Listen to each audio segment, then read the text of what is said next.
Je suis sioniste, c'est pas le cœur de mon engagement, c'est pas le cœur de mon existence, mais je suis sioniste, ça je vous le dis. Par quoi ça se manifeste? Et je peux répondre à cette question. Par quoi se manifeste le sionisme? Alors moi, j'ai un style qui est plus, on va dire, je m'amuse des frontières. Alors je me suis amusé, j'ai fait des sketchs sur les chrétiens, intégristes, j'ai fait des sketchs sur les musulmans. Intégristes, le 11 septembre, j'ai cherché à chaque fois les limites sur les homosexuels, sur les noirs. Puis un jour, chez Marc-Olivier Fogiel, je fais un sketch, j'étais face à Jamel Debbouze, sur un colon israélien.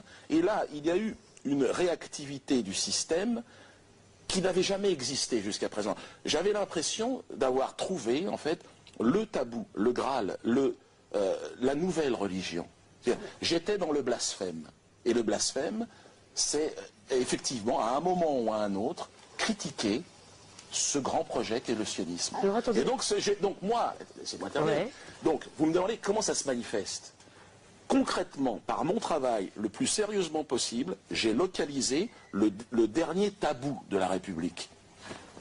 Et vous pensez que ce tabou, il existe pourquoi?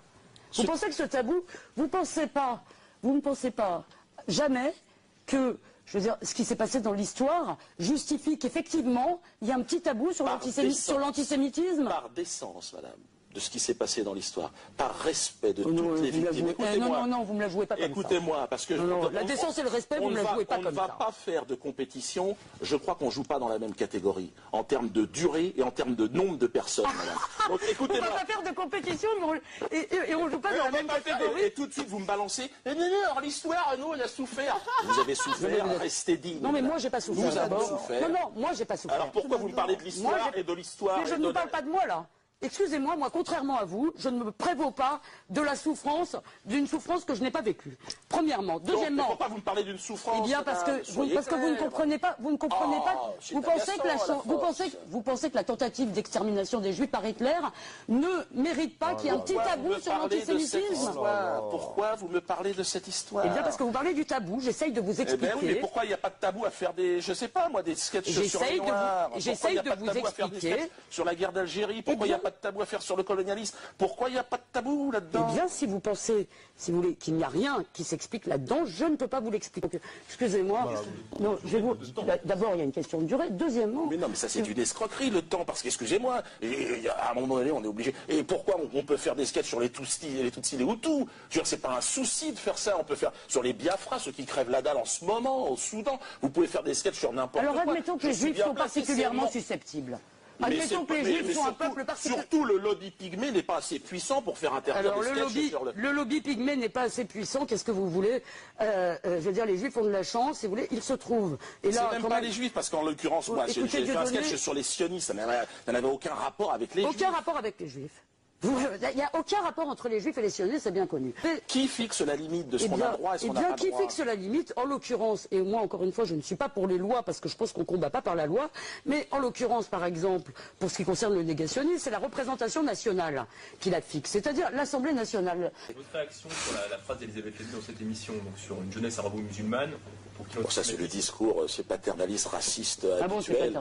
Oui, mais c'est systématique. Voyez, maintenant, après les gens d'extrême droite, le petit blanc qu'on nous a appris à haïr pour très longtemps, maintenant on essaie de se retourner et dire voilà, le méchant, en fait, c'est l'hystérique Bamboula, islamo-Bamboula.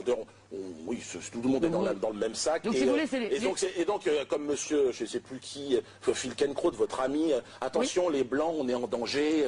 Alors maintenant, voilà, le sioniste serait le protecteur des blancs et de cette race blanche. Vous savez, Dieudonné, c'est amusant de voir ça parce que, évidemment, quand on est noir, quand on est d'origine maghrébine, c'est amusant de voir les mêmes qui nous montaient en nous disant en fait, il faut aller casser la gueule aux mecs du Front National, les petits blancs qui racistes, et les mêmes qui aujourd'hui se mettent derrière, disent attention, regardez, les noirs, les gentils. Et ce sont exactement, c'est toujours ces sionistes charnières qui voudraient... Ils sont partout.